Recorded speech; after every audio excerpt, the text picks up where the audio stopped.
Bonjour, je vais vous parler d'un thème. Je pense que je vais développer plusieurs vidéos, donc c'est pour ça que je vais appeler celle-ci le témoignage, ou plutôt comment témoigner, première partie. Parce qu'en fait, il y a diverses façons de témoigner, et c'est vrai que la plupart du temps, quand on parle de témoignage, on pense aller témoigner directement dans la rue, parler aux gens de ce que Jésus a fait pour nous, et on parle du mot témoignage. Et moi, je voudrais vous encourager déjà plutôt à changer un petit peu de langage. C'est vrai que dans la Bible, il est dit que ils ont vaincu le malin ou Satan grâce à la puissance de leur témoignage. Il y a un verset comme ça, c'est pas exactement dit comme ça, mais vous le retrouverez. C'est dans l'Apocalypse.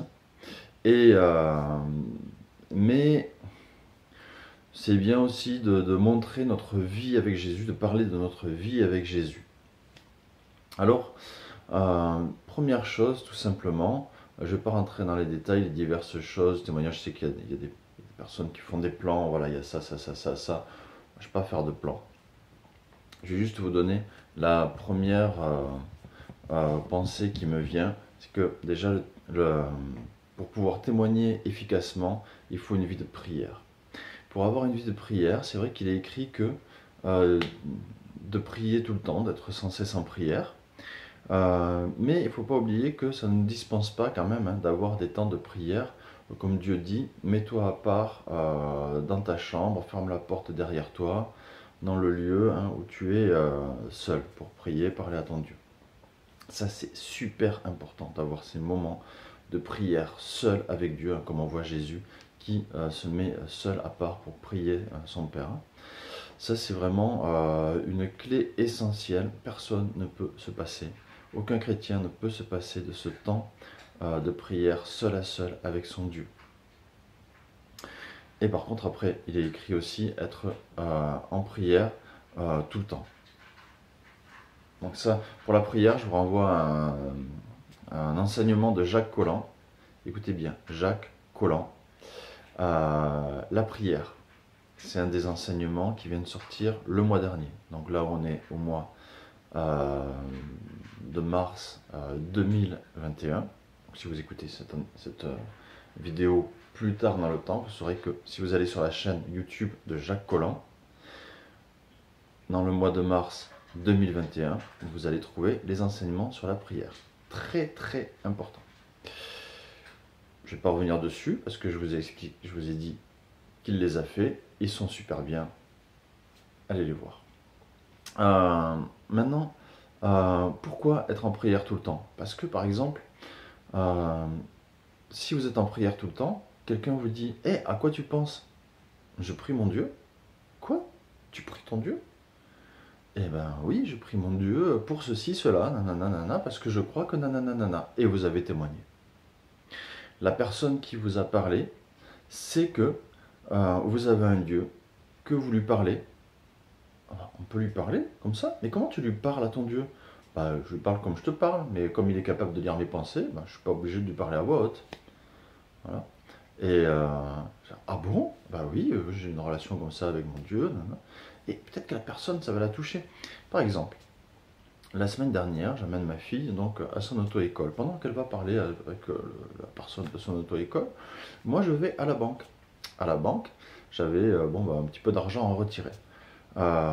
Et là, il y avait une dame devant moi, une petite mamie, qui est en train de retirer. Et puis elle prenait du temps, et puis moi je priais. Et puis elle se retourne, quand elle a eu fini, elle fait « Ah, j'ai été longue quand même. » Je dis « Madame, c'est le week-end, on a le temps. » Elle me dit « Oh, mais c'est pas tout le monde qui réagit comme ça, vous savez. » Je dis « Moi, il n'y a pas de souci.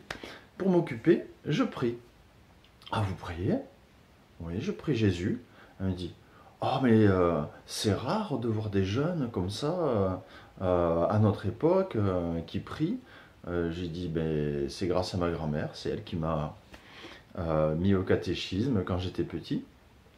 Alors, bon, je vous précise, je vous fais une parenthèse, je suis ni catholique, ni protestant, ni évangélique, je suis juste disciple de Jésus, c'est tout.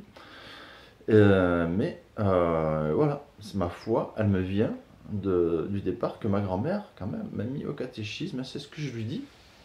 Et ça, euh, je sens que ça la valorise en tant possiblement, elle est grand-mère, quoi, à son âge. Et elle me dit, ah, là, elle était très intéressée. Et du coup, elle me dit, non, mais c'est quand même rare hein, de voir des personnes comme ça, qui parlent comme ça. Et j'ai dit, oui, c'est écrit dans la Bible, que les gens vont se refroidir au niveau de la foi, mais il faut prier pour eux. Elle me dit, ah oui, on le dit, oui, on le dit. Je dis, si, si, c'est écrit dans l'Apocalypse, vous pouvez le voir.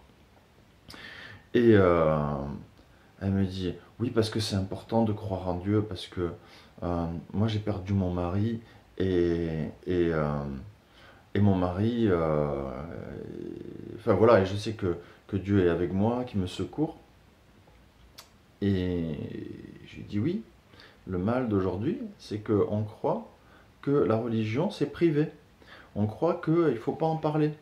J'ai dit, mais non, c'est faux. Parce que si par exemple, quelqu'un vous dit le lundi matin, tiens, mais qu'est-ce que tu as fait hier? Et que vous lui dites, ben hier, c'était dimanche, j'ai été à la messe pour honorer mon Dieu.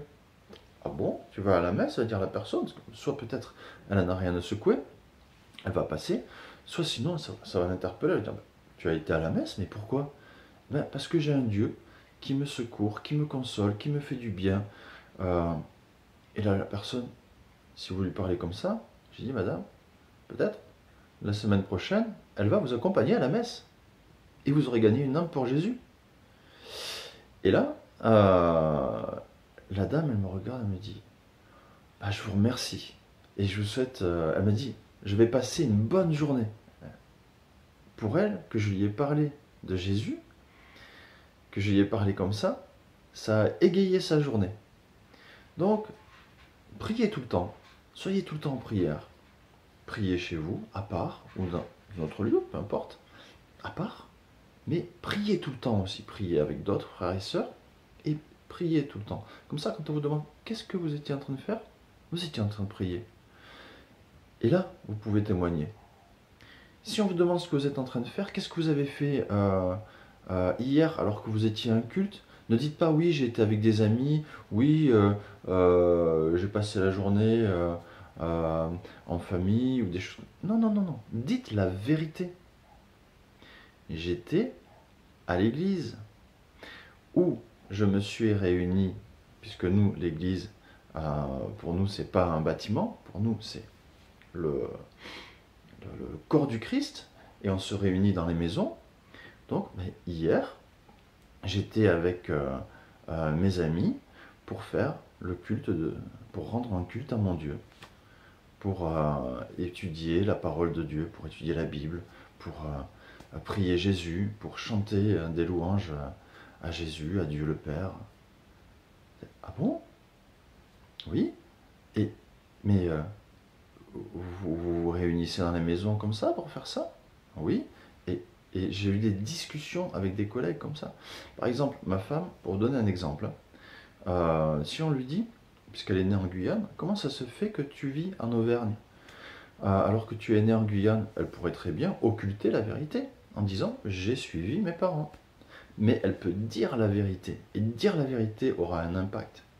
Dire la vérité, c'est mes parents ont prié Dieu pour savoir où est-ce qu'ils devaient habiter, quel était leur plan, son plan pour eux, et il leur a signifié qu'ils devaient habiter en Auvergne. Et donc, me voilà en Auvergne. Et ça change tout, parce que ça montre que tu as une vie qui est basée sur Jésus, dont le fondement est Jésus.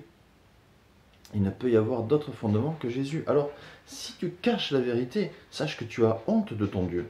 En vérité, c'est que tu as honte de dire que tu vis avec ton Dieu. Si c'est le cas, malheureusement, je dois t'informer que la Bible dit que, Jésus même dit dans la Bible que celui qui a honte de lui, ben Jésus ne l'avouera pas lui non plus, ne le reconnaîtra pas lui non plus devant son Père. Celui qui reconnaît Jésus devant les hommes, Jésus le reconnaîtra devant son Père.